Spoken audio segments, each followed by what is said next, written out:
Hi everybody. This professional development session is going to be on digital collaboration. Um, so to access the website I'm looking at right now, this is a website I created. In Blackboard, there's a link. You can click that link and you'll be right here. If not, you can just go to istcheart.weebly.com. Heart like my last name, H-A-R-T. And that's a much shorter address.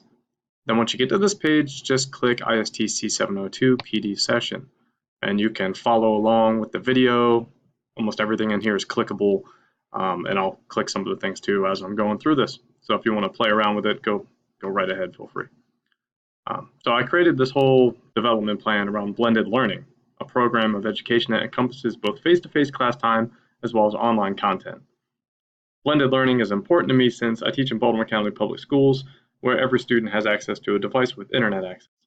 And research has shown that the online portion of blended learning is most effective at increasing academic achievement when it allows students to interact with each other. So this whole development plan aligns with the ISTC standards for coaches 2D and 3C, as we can see right here. Both of these standards deal with emphasizing either creativity, high order thinking, mental habits, metacognition type stuff, and also focusing on collaboration with digital content. And there's a whole bunch of other ISTC standards if you want to look at them. This link here shows there's a whole bunch. I'm just specifying two from the teaching, learning, and assessments category and the digital age learning environments category. So if you want to look at the rest of those, they're there for you to see. This whole session is going to focus on a digital technique that allows student collaboration, reflection, and metacognition, thinking about their own thinking, and by demonstrating Flipgrid. This resource gives students opportunities to collaborate, reflect, and comment on other students' ideas. I have never used this as a teacher yet. I plan on doing so this year. Later on, I'll make one, and you can see it, and all of you will be able to post on my Flipgrid. Essentially, we'll all be at class together. And if you have any experience using this and have recommendations, there'll be a spot in there to reflect upon that, because I would love to hear it. So Flipgrid, if you've never heard of it or seen it before, is a video discussion platform that allows students to respond to prompts by creating videos. A grid in Flipgrid is essentially a class in which topics, which are called flips, are assigned. Depending on how a flip is created by the teacher, students can view and comment on other students' videos, which helps facilitate meaningful instruction and collaboration among students. A teacher creating a flip can choose to moderate their students' responses. In effect, the student's post will not be visible to others until the teacher allows it to be. Otherwise, student responses are immediately available by anyone that has access to that grid. Many of these features and many more that I'm going to cover are demonstrated by Richard Byrne in his YouTube video that you can access by clicking this big YouTube logo over here, or just right here where it says click here. His video goes over a bunch of stuff you can do, shows you how to create an account. It's pretty simple, but in case you want a step-by-step thing, he shows you how to do it. I'm not going to go over that here. I've actually already made a flip, and I'll get back to this later. So I'm going to go ahead and open up Flipgrid. You can click here. If you want to create an account, you can. You just have to go up here, sign up, it's free. I signed in with my Baltimore County information, and it worked really well. So I'm going to go ahead and jump over to mine.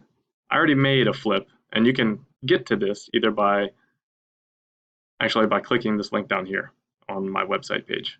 It's flipgrid.com/01xgycp. That code right there is important. Once students have an account, you can just tell them that code, and they can go to flipgrid.com and type that code in right here, and it'll take them right to the page. So that was 01xg.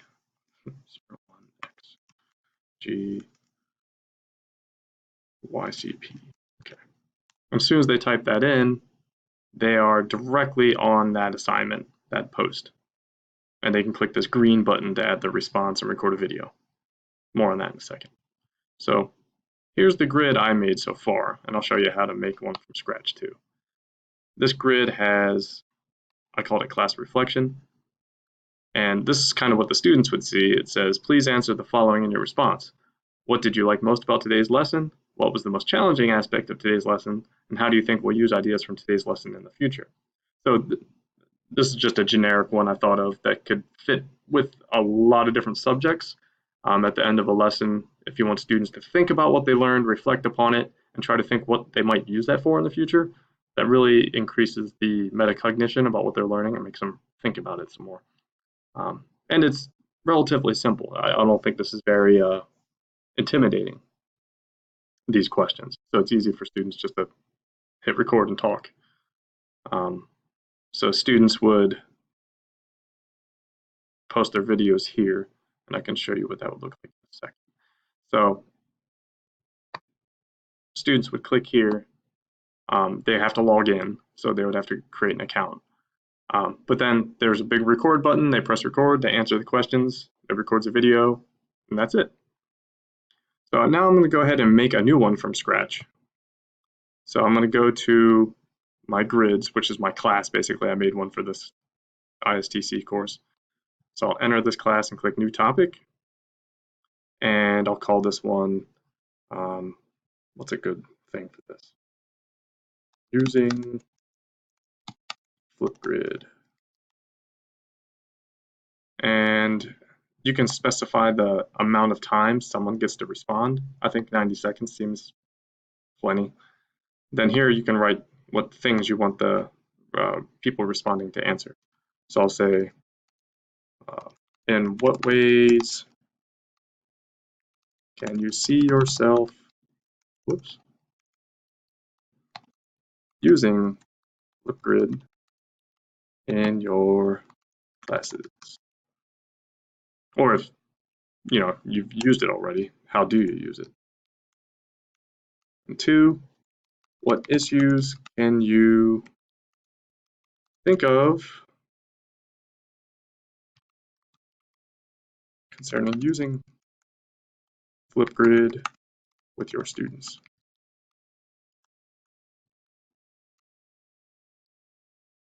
And then, if I wanted to make this a collaborative thing, I could say, watch at least 2 other students' responses and comment with some meaningful feedback. So students could watch other students' videos and then comment upon them and offer their feedback. And this, if any of you have used Flipgrid before, I'm going to go ahead and create this topic, but I would love for you to respond to this and in your video discuss issues that you have come up or in what ways it's really successful. I think that would be really helpful, both for me and everybody else. So I'm not going to turn on video moderation because I want these to just be public. If I did this, I would have to approve each response before it was available to everyone in the grid. I'm going to make this active right now. You can set them up ahead of time so they're only active during specific times. You can also add videos, upload videos, images, all kinds of stuff.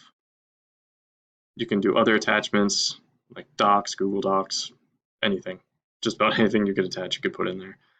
I'm going to allow video reactions. So it's sort of like a like button, but it's called a mic drop. You can enable or disable students messaging themselves or commenting on each other's posts. I would want to leave this on most of the time, I would think. And I want to make this public. So basically the videos are available immediately to everybody. I haven't done much with this, but I'm just going to go with the basic feature for now. So I'm going to go ahead and click create topic. And now it makes a new topic code. So I'm going to go back to my grids. And now I can see this new one, and there's this new flip code, 6CC7DEAC. So any of you that want to respond to that, and I encourage you to, it would be great, you just have to type this code in on Flipgrid's main page. If you go to flipgrid.com and type in that code,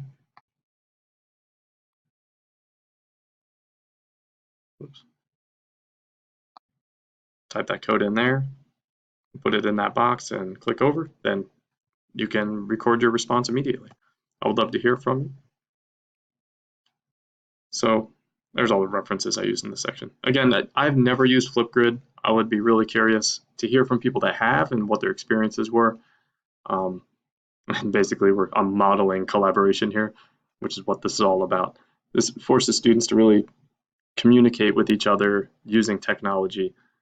This could be assigned as homework, I think, especially if students have devices and internet access at home. They could collaborate outside of the classroom, which really fits the blended learning model, in my opinion.